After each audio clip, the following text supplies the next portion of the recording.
सुप्रसादः प्रसन्नात्मा विश्वदृग्विश्वभुग्विभुः सत्कर्ता सत्कृतः साधुर्जनुर्नारायणो नरः. भगवान विष्णू हे सहज प्रसन्न होणारे आहेत. त्यांचे आत्मस्वरूप शांत आणि आनंदमय आहे. ते संपूर्ण विश्वाला धारण करणारे आहेत. ते विश्वाचे पालन आणि अनुभव करणारे आहेत. ते सर्वत्र व्यापून राहणारे आहेत. ते सत्पुरुषांचा सन्मान करणारे आहेत. ते स्वतः सन्मानास पात्र आहेत. ते साधू आणि धर्मात्म्यांचे रक्षण करणारे आहेत.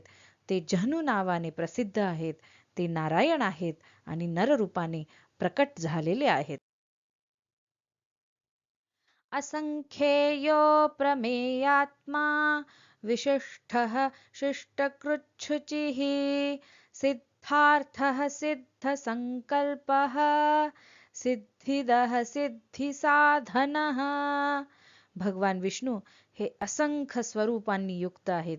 त्यांचे आत्मस्वरूप कोणत्याही प्रमाणाने मोजता येत नाही. ते सर्वांपेक्षा श्रेष्ठ आहेत.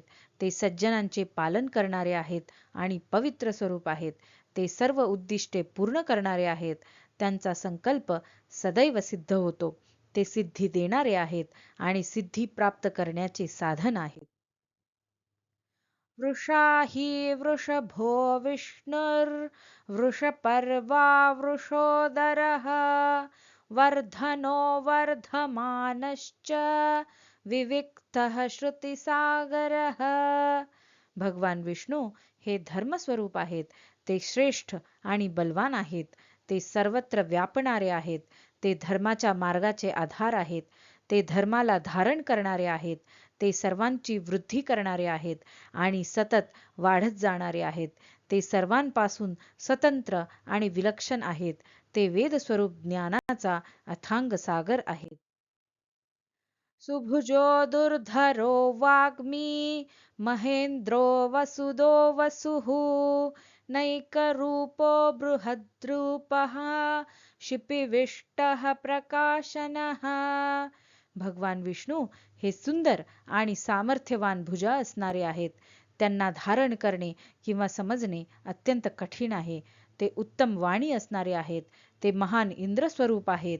ते संपत्ती देणारे आहेत आणि स्वतः संपत्तीचे स्वरूप आहेत. ते अनेक रूपांनी युक्त आहेत. त्यांचे स्वरूप अत्यंत विशाल आहे. ते सर्वत्र व्यापून राहणारे आहेत आणि प्रकाश देणारे आहेत. ओजस्तेजोद्युतिधरः प्रकाशात्मा प्रतापनः रुद्धः स्पष्टाक्षरो मंत्रश्चन्द्राशुर्भास्करद्युतिः.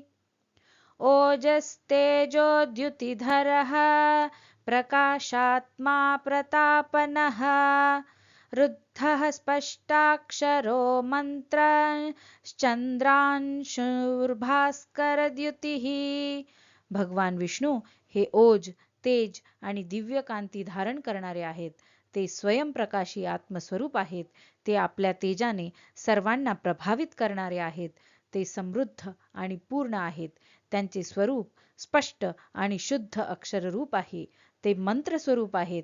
ते चंद्रांच्या किरणासारखे शीतल आहेत आणि सूर्याच्या तेजाप्रमाणे प्रकाशमान आहेत.